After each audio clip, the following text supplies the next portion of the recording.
The views and opinions expressed on any program are those of the persons appearing on the program and do not necessarily reflect the views and opinions of the New Media Factory.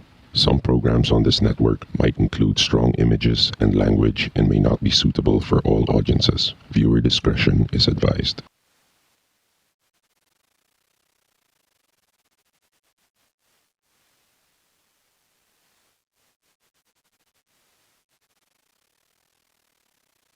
Breathing down my neck, shit.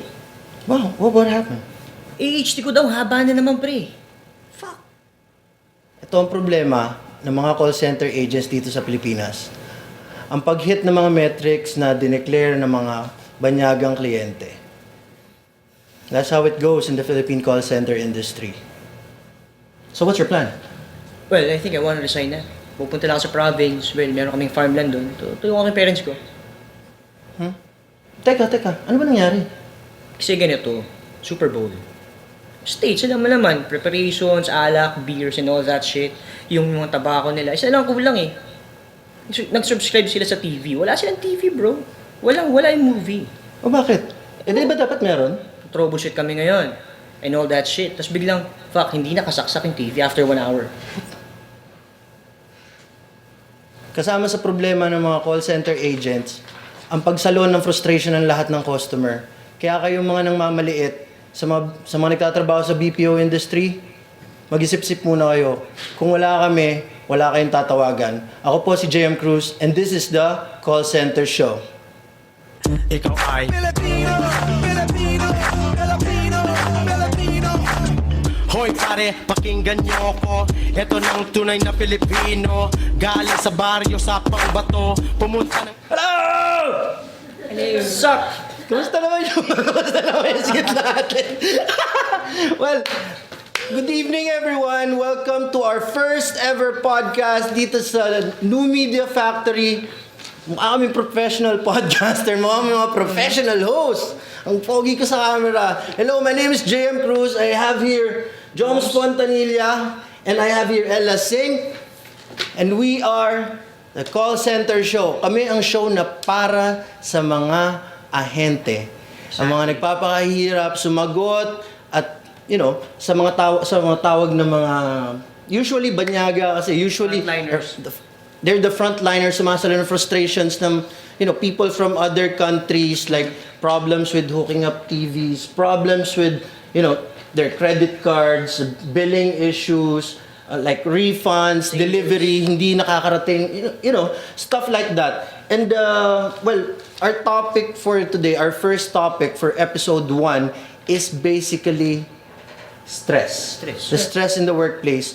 Ito yung akala nila ganun lang kadali magtrabaho sa call center, malaki yung bayad, nakaupo ka lang, aircon, but they didn't know that people like ako before when I was taking in calls before, I used to take around 80 to 90 calls per per shift, on a 9-hour shift, and like 65% of those calls are irate customers because that company is like automatically renewing people's credit cards, which is they didn't read on the documentation that they will be automatically renewed. Sino ba naman tao magbabasa ng like when you sign up for a website, wala naman talaga nagbabasa nun eh. Diba? Ako, pag nag-i-install ako, install lang ako na install. I agree that your card's gonna be charged. So, frustrations come in after a year, and then sometimes they'll call you that they're not using it anymore. And why do you charge me? Who authorized it? Actually, they did authorize it. They just didn't know that they authorized it. Mm-hmm. So yun yung mga kalimitang frustration. Some of them, pag hooking up televisions, like timer recording, the dreaded timer recording. Have you experienced that? Siguro sa sa isang account na puntahan ko. Kasi you've been handling like desktop and laptops, right? Ella is handling financial, sales, yeah. So yun, enough of that. But this episode, we're gonna discuss primarily the stress level, kung paano labanan yung stress, or kung ano yung causes ng stress and kung paano labanan yung stress. Saka ano yung sa workplace. stress Kung ano sa call center. Sa call center, kung gaano kabigat yun. Kasi yung sweldo, akala nila doon sa mga gustong mag-apply dito sa sa industriya na to, Hindi po ganun kadali. hindi ganun kadali eh. Actually dati long hair ako. When I entered the call center industry, I was like my hair is like this long. Wala eh, buti na lang wala. Now, I was like, naubos lahat ng buhok ko because of stress. Uso pa nga nun, nakailang mouse ka na ba? Dami na siguro. Kasi minsan, kakusapin mo, you're typing, and then, thank you for calling, customer will answer, sabihin niya, I have a problem, this and that, talking for after an hour, you still haven't figured out what's wrong. Ano nangyayari ngayon?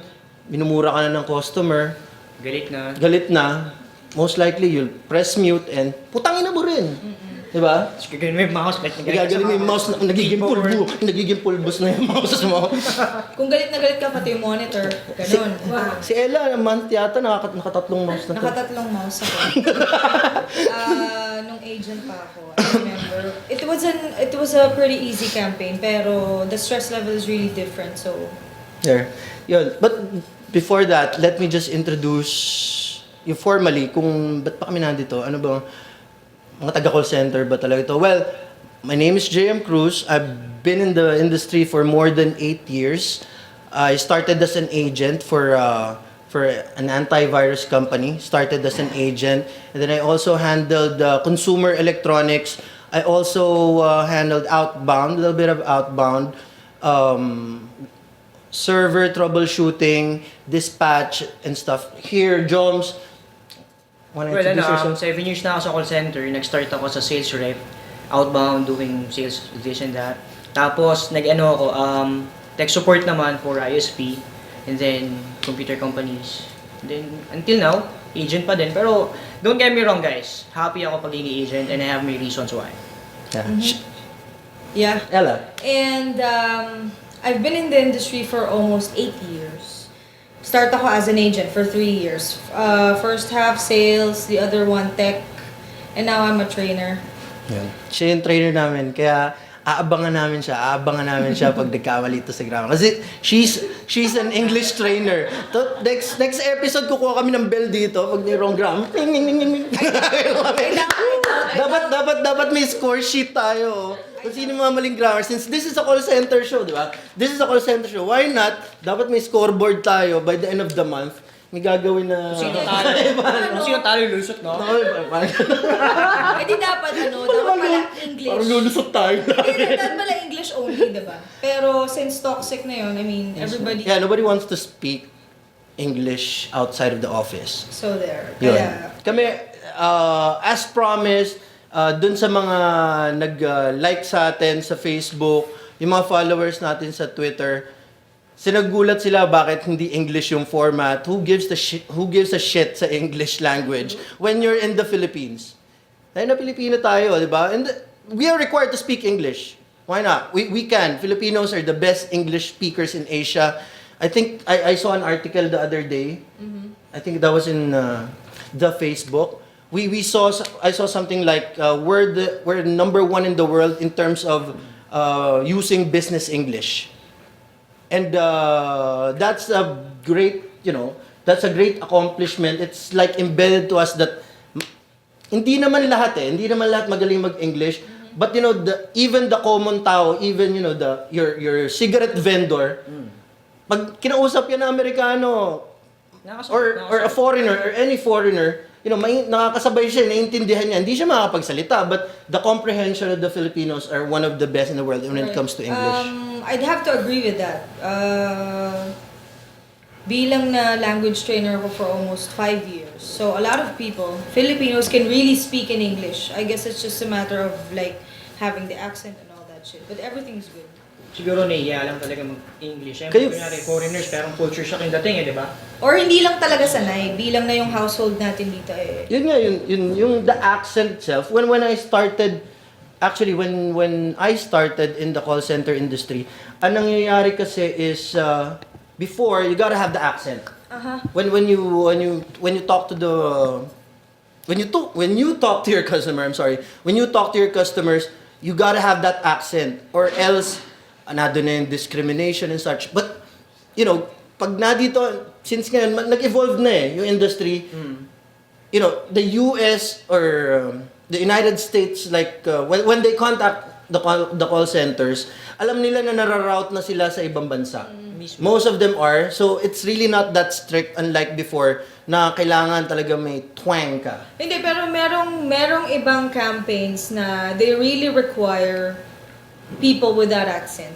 Like neutral accent. Pero may mga iba, since they're very much familiar with, let's say, the calls being routed to the Philippines, I guess it's okay. Basta understandable. So, Yun lang naman yun. before, hindi mo pwedeng gamitin yung talagang pangalan mo. Kailangan Kano. So, imagine mo, mapunta sa iba, may iba sa ibang kaya pangalan mo Jose or kung ano man. Yeah, di ba? You have to Pangalan use John. mo. You have to use John. John ba pangalan mo sa phone? Before. Ngayon, Yun na, yung mismong pangalan ko na ginagamit. Jose Marie? Something like that, yeah. Pero before, you can use Jose or Joms or what. Sabi, what? Johns? So, I tend to use John. I mean, I don't know. I had a teammate before. His name is Archie, pero he used Voltron. It worked all the time. Voltron? Thank you for calling blah blah. My name is Voltron. Oh really? My name is Voltron. That's Are you the defender of the universe? right. So there. Well, ayun. So, before, mamaya, babalikan natin yan. Pero, punta muna tayo sa ating mga call center news. Well, hindi naman ganun kalimit yung mga news about call center agents or the industry. But we do have like couple or several news that we want to discuss. Okay, let me just check here. First, call center says, Interaction.com, call center industry surpasses 2012 revenue goal despite the strong peso. We don't give a shit about that. Okay? Agents, they don't care about that. As I've said, this is the show for the agents. This is as Agent. pro agent as it will get. Once an agent, yes. Okay? So, ang totoong taga-call center nagsimula ng agent. Pag pumasok ng agent na manager na, you're okay, I guess, but you won't feel really how it is, what the agents feel. Okay? Grievances nila. Oh, meron.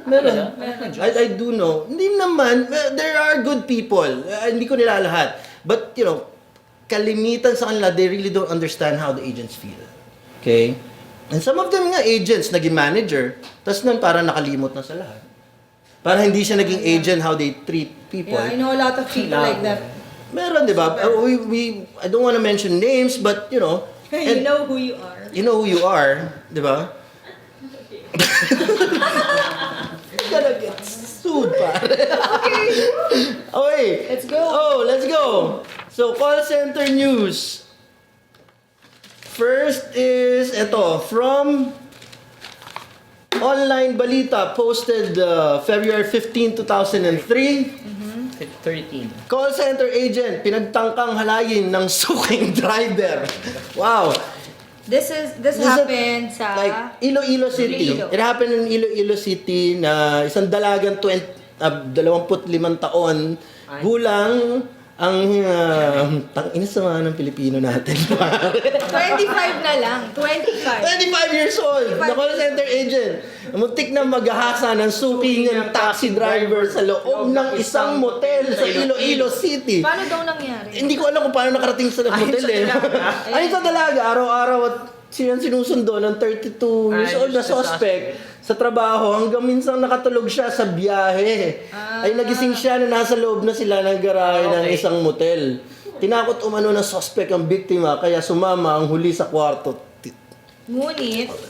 Ngunit nagawa ring makahingi ng tulong.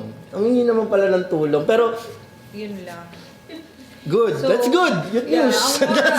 That's good news. Moral of the story, Huwag huwag matutulog sa biyahe. Sobrang stress kasi siguro si ate, which is dapat makikinig ka ng episode na to kasi it's all about stress. Minsan, ako, naranasan mo na ba yun? I was taking in calls. I was so sleepy that time. I was talking to the phone. I was like, may I get your number or what? It's like talking halfway, like 15 minutes after the discussion. I was like, it's like the customer said, hello? Yes, sir. How may I help you? We were talking for 15 minutes already. Nangyari sa akin, natutulog ako. Actually, isang araw lang ko. No, seriously, isang araw lang. Nag-troubleshoot na kami, tumayo na ako. Siyempre, sobrang pagod, kulang sa tulog, tumayo ako. So, di ko pa rin kaya. Mga ganun-ganun ako. Parang akong si Q, bro. Alam mo, security guard nakatayo na tutulog. Ganun ako. Tapos, thank you for calling something, di ba? So, nag-hold muna ako, hold ako. Sabi nung babalikan ko na siya, nakatulog na naman ako, shit.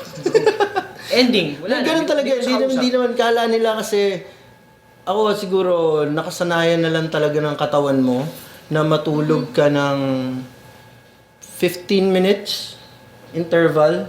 Yung Especially mga pag walang power call. naps. Yung power nap, actually, hindi ko nga alam siya kung power nap or niloloko mo lang talaga yung sarili mo eh. Kasi power nap, pipigit ka parang hindi pa ano eh. Minsan talagang, then, after ng shift mo, which usually ends at around, well, the earliest at 6, the latest is at around 11 or 12 noon Manila time. Minsan sobrang, alam mo yun, ang babango nung mga kasabay mo sa jeep, kasi papasok pa lang sila sa trabaho. Tapos ikaw sobrang wasak na wasak ka na, kala mo naghahasa ka na dun sa pinuntahan mo. Kasi sobrang wasted ka, ang oily ng mukha mo, sobrang pagod ka na. Nakakasama. Ang init pa. Tapos ang matindi nun, pag nalipasan ka na ng antok. Iba kasi, let's say, kahit matagal ka na sa business, kahit matagal ka na sa call center, syempre iba pa rin yung, Yeah. Iba True. yung stress level. Ganun lang.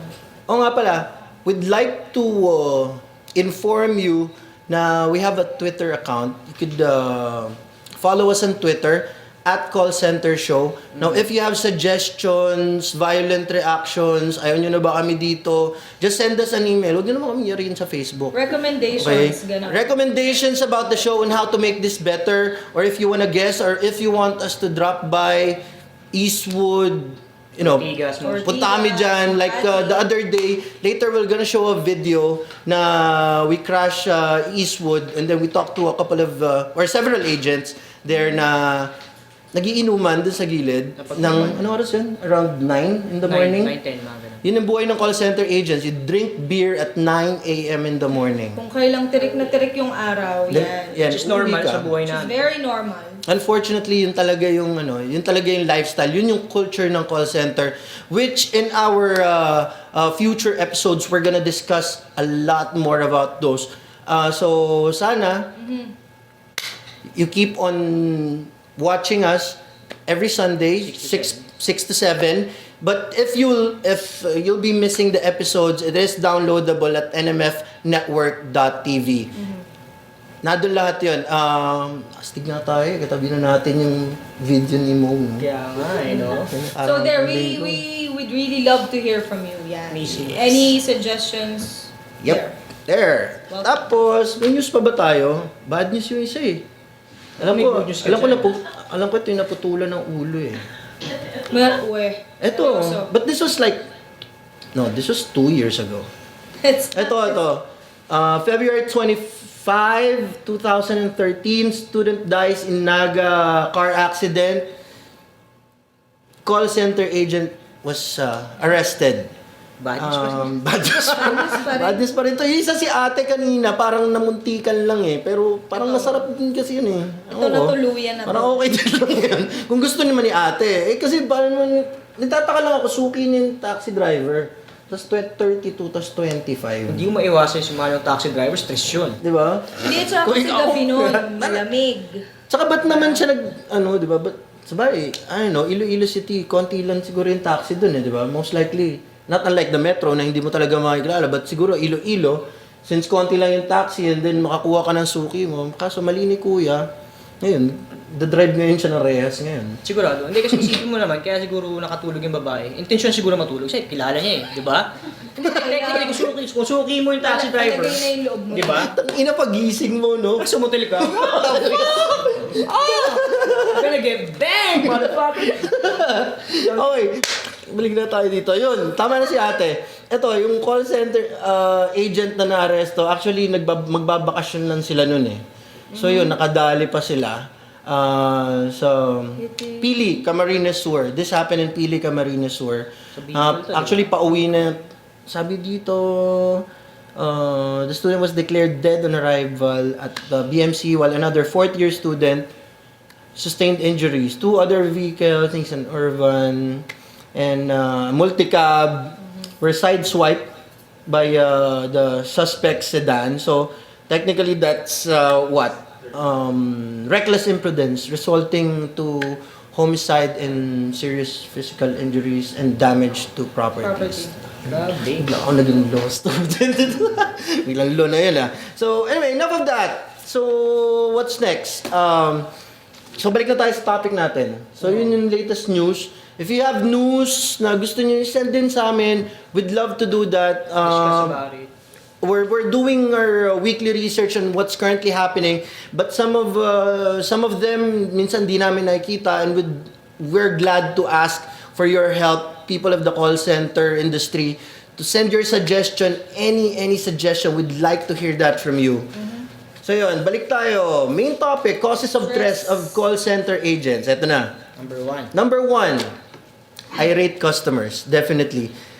Oh, for those na hindi nakakaintindi ng irate, when we say irate, difficult. Difficult customers. Parang lahat combined na, madadaldal. And call center, walang tumatawag sa call center nang masaya sila. Tell you honestly. 1 in a million. Meron naman. Well, meron, but it's really a small percentage. Actually, In a something.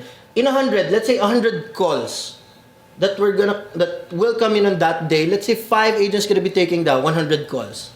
Siguro Do you think mga- it's point something? Actually, it's gonna take around 500 calls to get one happy. 1 in a million mayan. Especially like, let's say a television, may batch na lumabas na sira. Okay? May lumabas na batch na sira. Certain serial numbers na nilabas sa factory na sira.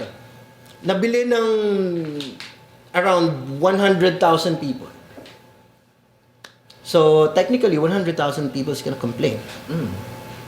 Okay? And that means 100,000 people or 100,000 mad customers. Because they paid for that. They paid for that, and yun yung mahirap na trabaho. Sasaluhin mo lahat yung frustrations ng customer, sasaluhin mo lahat yung alam mo yun, yung pagmumura nila.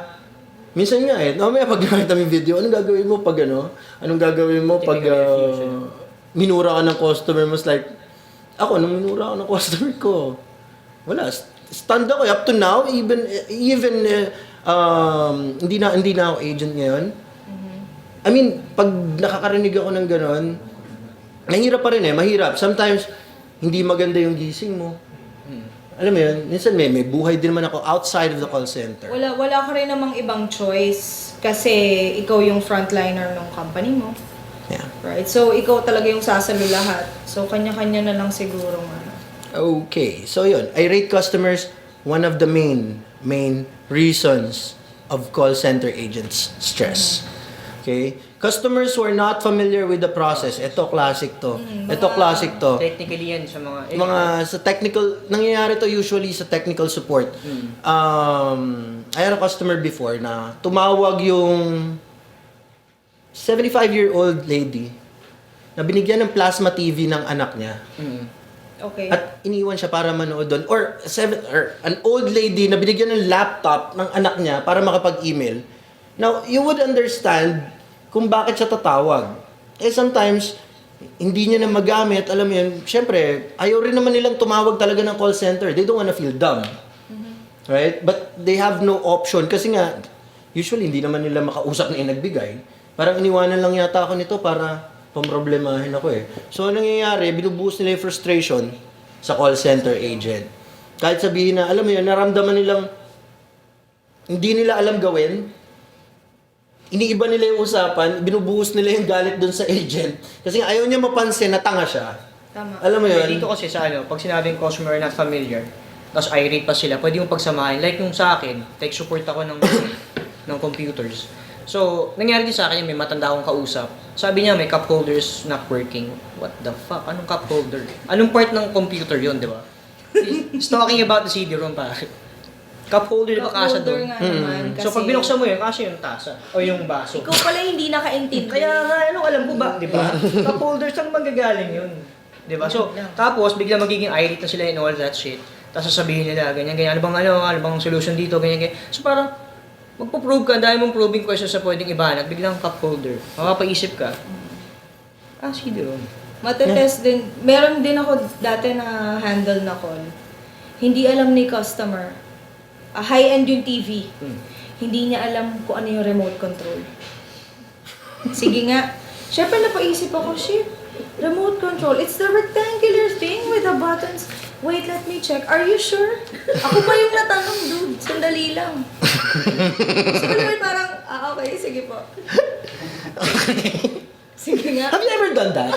Have you ever done that? I mean, you're an English trainer. You're 7 years na tangina sagad senior agent. Have you ever done that? Like, sige po, over the phone? Like, nadulas ka? Meron akong call, I remember, nung nasa sales pa ako. Nag-inom kami after shift, so parang... Yan, magandang ehemplo. Tapos, diretso ka na sa susunod na shift. May kausap ako sa call, tapos, alam mo yung bigla ka na nag-shutdown. Tapos nananaginip ako, nagsalita ako ng Tagalog. Nice. Tapos si customer, what? What did you say? And I was like, oh, I'm sorry, I think it's like a party line or something.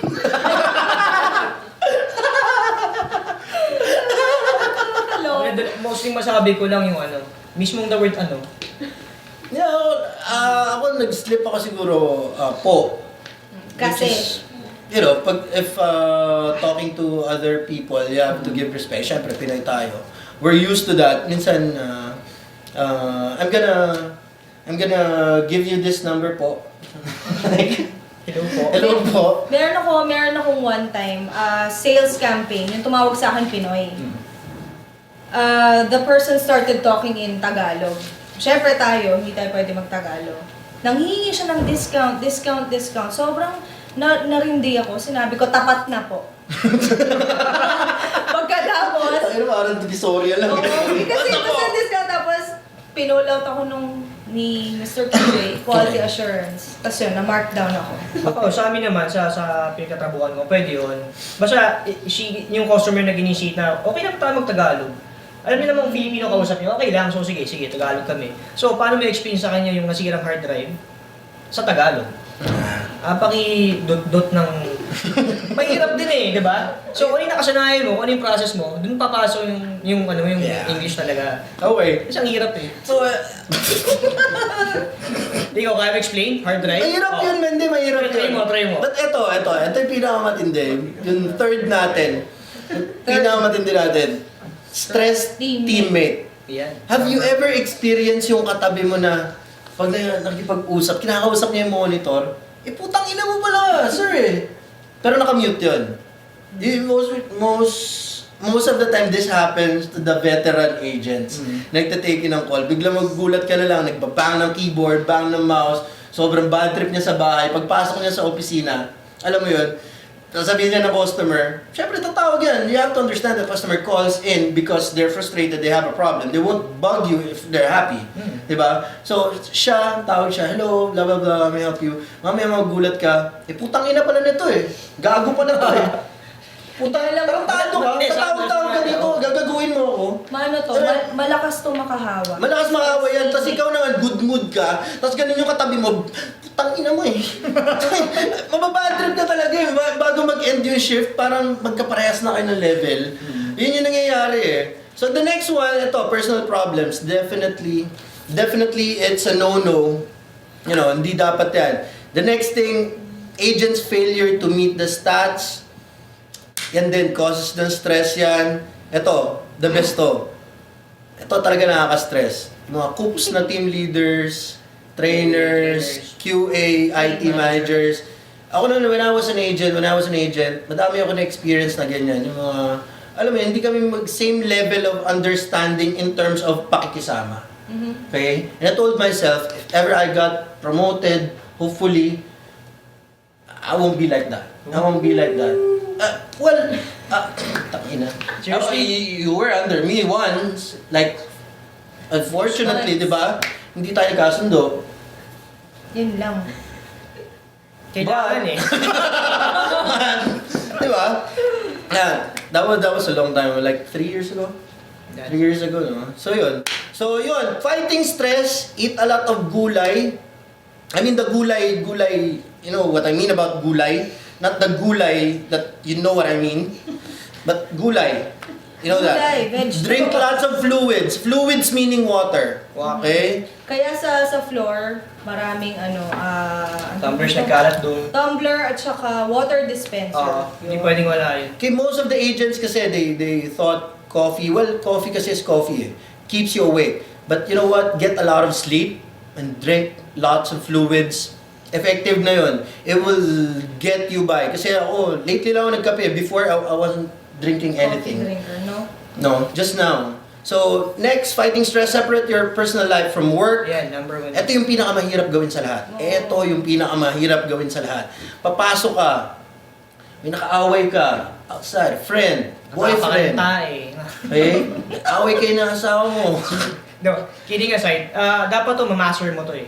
Kasi, say for example, nasa call ka, bad trip ka sa bahay or something. Parang ako as an agent, kunyari, kasi nangyari sa akin na 2 years ago, namatay yung lolo ko, nasa call ako noon. So, hindi ko pwedeng pabayaan yun. Masisira yung stats ko. At the same time, yung business kailangan business need eh. So, after na lang nun, doon ko na lang nilabas lahat. So, focus lang talaga sa trabaho. Pag na-master mo to, magaling ka. Promise. This is actually easier said than done. Hmm. Pwede kang magbigay ng suggestions, pero mahirap talaga, no? Yeah, mahirap talaga. Basta lang. Pero ito, madali ito. Ito sunod, madali ito. Mahirap lang yung first step. Exercise. You have to exercise. I hate it. Okay? Yun yung pinaka... Yeah. Kita lang. She hates it. She hates it. Sorry. That's right. Napaka-polite natin sa baba. Sobra. Nararamdaman mo ba? Mag-sorry ka, mag-sorry ka. Sorry. Okay lang. Okay, exercise. Find a hobby or sport. Yan. Okay? Before, I was like, what? 240 pounds. I was like 240 pounds. After 6 years in a call center, 7 years in a call center, okay. I was 240 pounds. I was like overweight. Nung binata pa ako, I was like just 150. Ting-ting na ting-ting ako noon. Then I ballooned nung, sabi nga nila, kailan ka pa nag-night shift, tsaka ka pa lumobo ng ganyan. Di ba dapat matutuyot ka? Ganyan. Sabi ko, that's stress. Doon nagmamanifest ganun magmanifest yung stress sa akin eh. Wala akong ginawa kundi after, pag antok ka, nakakain din tutulog. Remote yung exercise, fingers lang yung na-exercise sa'yo. Remote hanggang matulog ka, then you do the same shit the next day. So you gotta find a hobby or sport. Me now, I'm doing biking. Actually, I had this person before. Ito, stress din to dati. Pero nakapag-bike kami. We're doing it regularly, at least once a week. At least, or me, I average around 100 kilometers per week. It is a little bit hard at first, but you know, once you get into the groove of doing that thing that you like, Kaya mo napupuntahan eh. tayo chicks eh. Hindi ako ganun. Sa akin mga medyo... Iwas na iwas ka. Hindi, ako mas gusto ko talaga. Parang iba yung usapan natin bro pag... Hindi, pag nag-bike ako, siya, nakakarating ako sa... Yeah. Yung number 1, yung capital na bike na sa Pilipinas, sa Timberland. Magaganda yung scenery nila, yung mga bundok. Scenery. Sige na. Scenery. Sige na. Scenery. Scenery. Positive Yeah, whatever. thinking, yes. Okay, so, yun yung mga ways of how to fight stress. So, stress, unfortunately, it is part of the job. You will be stressed. Kaya mataas yung bayad eh. Kasi mas stress talaga kayo sa trabaho. Walang tumawag sa call center na masaya sila, magpapasalamat. Sobrang konti lang ng percentage.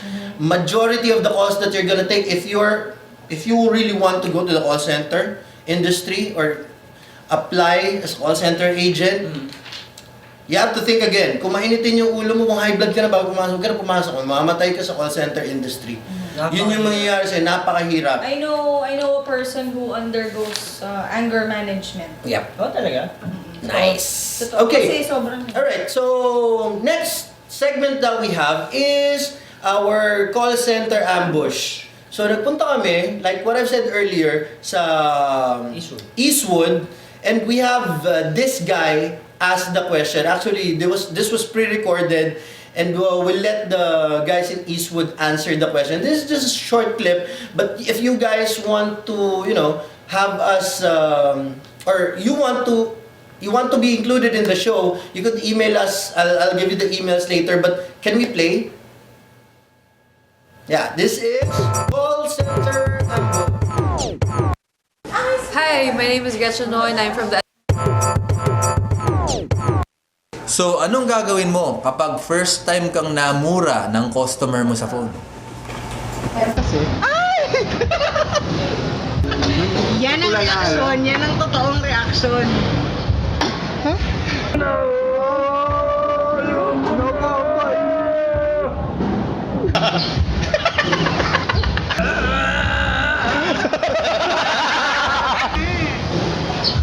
Ano mo?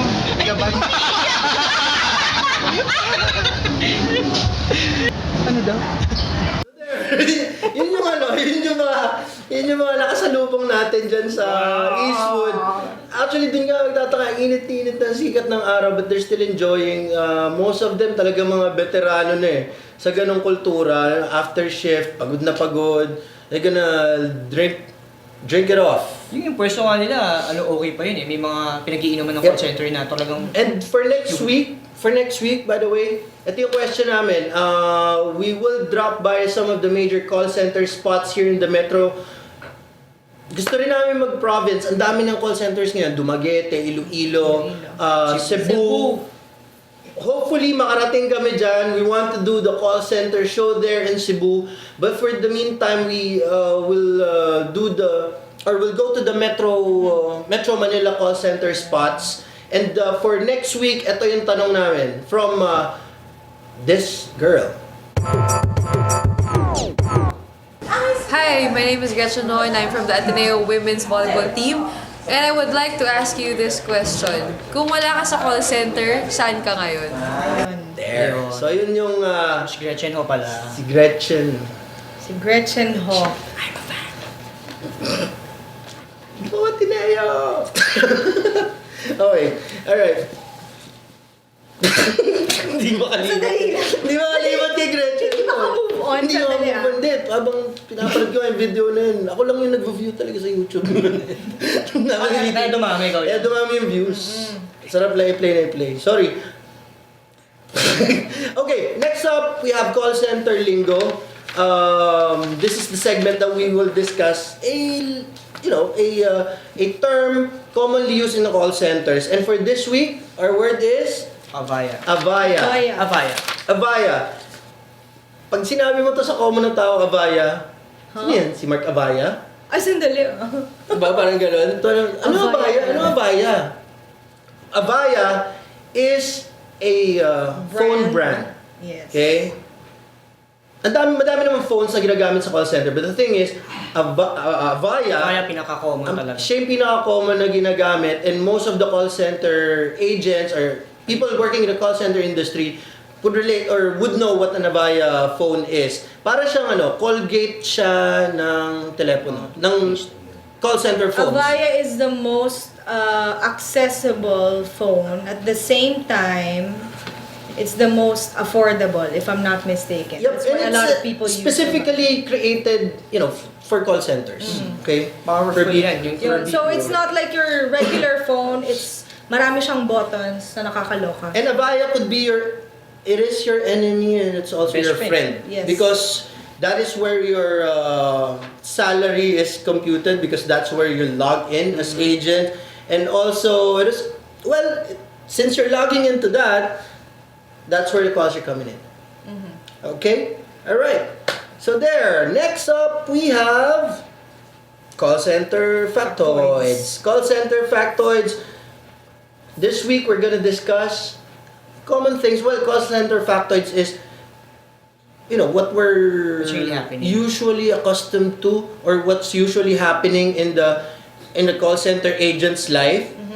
And one fact is, call center people, call center agents, the majority have a messed up bio clock or a body clock. Kasi ang hirap nun. Most of us will be serving US-based customers. Technically, if it's 12 in the evening here, or 12 noon there, it's gonna be 12 in midnight here. Okay, mostly Eastern. Eastern time. So, anong nangyayari? mangyayari, babaliktarin mo talaga yung mundo mo. So, you will be sleeping in the morning. So, yun yung pinakamahirap. And the thing is, magtatrabaho nga ng 5 days, tapos nun, pagdating ng Saturday, syempre, you're gonna go back to your normal life as a father, as a brother, as a sister. You know, pagbalik mo dun sa... Pagbalik mo ng Sabado, eto na naman, dadaan na naman si Lunes, mag-a-adjust ka na naman ng tulog mo.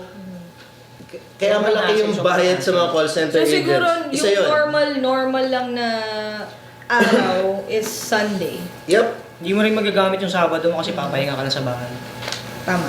There. So, ano pa? Ano pang in-store natin sa kanila?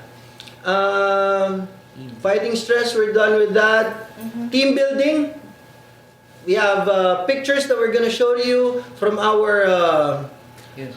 Yan. email senders and yung mga team building pictures nila. Sa EK. Okay? Kung gusto nyo makita yung pictures nyo dito from your last team building or from your most memorable team building, you could send that to us at thecallcentershowph@gmail.com. Or you could send it through Facebook. Just make sure that you send us high resolution pictures para mas maganda na may post natin dito. Pangit na may popost kayo, pixelated yung mukha nyo. Diba? Okay? Tama. So yun. There. As you can see, ano yung mga mas memorable mo na team building? Yung tayo. Yung ano tayo, yung pumunta tayo dyan, somewhere else. Ay, it was a Pacquiao fight eh. Pacquiao fight. So, nag-team building kami nung Pacquiao fight. So, walang tao sa resort. Tayo lang yung tao sa resort the whole time. Kasi who would go to a resort kung Pacquiao fight? Tumtigil nga yung mundo na lahat ng tao. Kami nag-team building kami. Saka yung ano, yung Puerto team building. Galera, overnight. Yeah, Ganyan. Puerto Galera. We even had an overnight in Puerto. Like, that was like 4 years ago. Nag-inom kami, tanghali, the usual stuff. And then biglang kami nakaisip na, ewan ko si Raulo, mag-Puerto daw kami that time. So, right there and then, lasing pa, sumakay kami ng van, going to Batangas, and then rode the ferry going to Puerto Galera, and then went back. This one's cool. Ay, alam ko yan. I was actually there.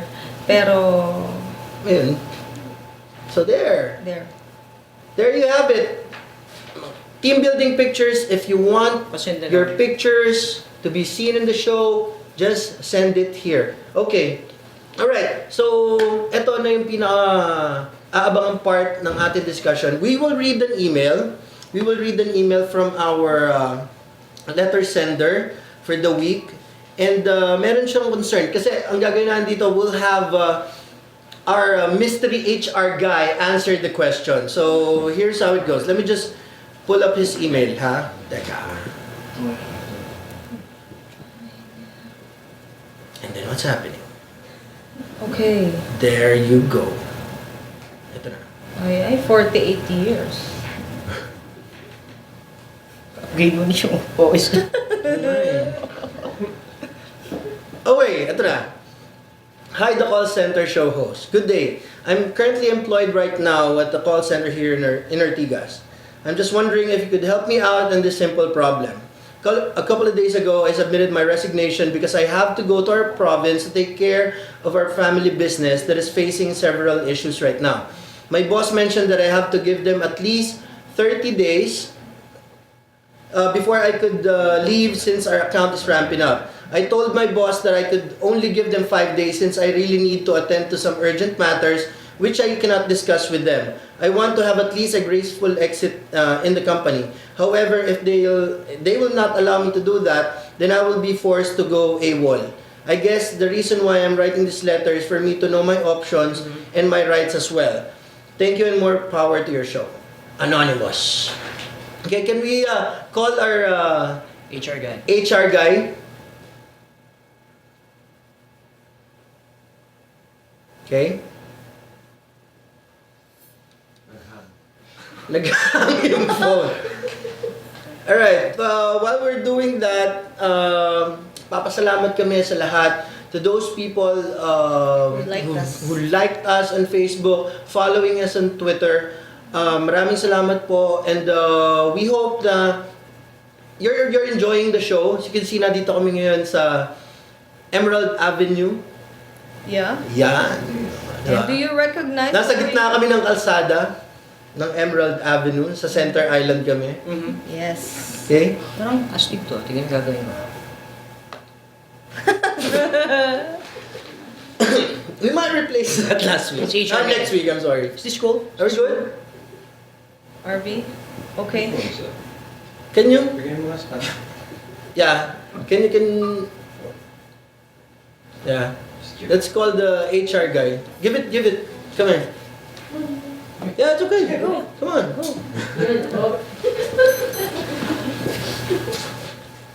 What happened? Here we go. Okay. There. Boss.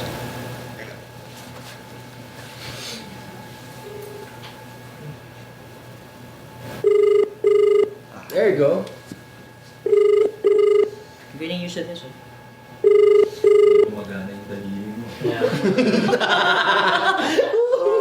Sure, Gaji. Hey, he's there. Hey! Hey, HR guy! Hey, sure, guy. Hey, what's up, guys? Yeah, HR guy. You got my email, right? About this dude asking for help? Yeah, I did. Yeah, he's in a very mixed up situation right now. I think he's in the middle of a personal and his professional career as a call center agent. What can we tell this person? I'm sorry, you got cut off there. What again? I mean, what's our advice to this agent who emailed us? Right. Okay, well, the best thing for this person to do right now, just go back to the supervisor and have the HR with him, and just ask them, make them understand that he has to really do all those things on a personal aspect, and it's really important. Because at this point, if you look at the law, it does give the company the prerogative to implement, or at least to make sure that there is a notice period from the time that you tell them that you're going to resign. So in short, if you tell them that you resign, the company can't do anything about it except tell you that they can actually delay it for up to 30 days. So, I mean, again, the company can't do anything about it, but you just need them to make them understand, and you really have to go. So at the end of it all, they may be able to reduce the number of days. Instead of him having to stay for the next 30 days, he may have to stay for a little bit less than that. But I suppose coming from the company's end, he may have to expect them to give him a few more than the 5 days he's asking them for. So there's really no choice, or it's really the company's, prerogative to approve the 5 days that he's requesting or not, right? If let's say they have staff that could replace that. They can tell him right away that accept your resignation, but I can make you stay here for up to 30 days. But again, it can be as short as about a day or as long as 30 days. Really depends on the company. All right. And that's why the key there really is, you have to really make them understand that there's really no other way for you but actually to leave. So, HR guy, this is Joms. I have just one quick question. Based dun sa contract kasi, di ba, sasabihin 30 days, ganyan, you have to render nga pag magre-resign ka at least. So, oh gosh, guys, I'm really getting bad signal here. I'm sorry about that. As I was saying kanina, na sabi mo up to 30 days. So, based kasi sa contract ng mga call center, nandyan na you have to render at least 30 days. So, case-to-case basis pa din, depending on your situation talaga, sa nag-resign. Hello. HR guy? I think we lost him. He got cut off, or we lost him. But we'll try to get him back. Okay? I guess yun na yung sagot niya. We can, Mr. Anonymous guy can tell his company that he really requires to or the resignation should be immediate. Pero, I think he signed up for that. That he has to render. I think it's in every contract naman and it's in the law. But unfortunately, there's some things na pag nakipag-usap ka naman sa management about it, how personal it is, I think hindi naman ganun talaga na, alam mo kung it's a matter of life and death, or your property will be. Just convince, present facts kung kailangan mong pakausap mo sa parents mo or whoever. Just remember, that. do not lie. Okay. Do not lie.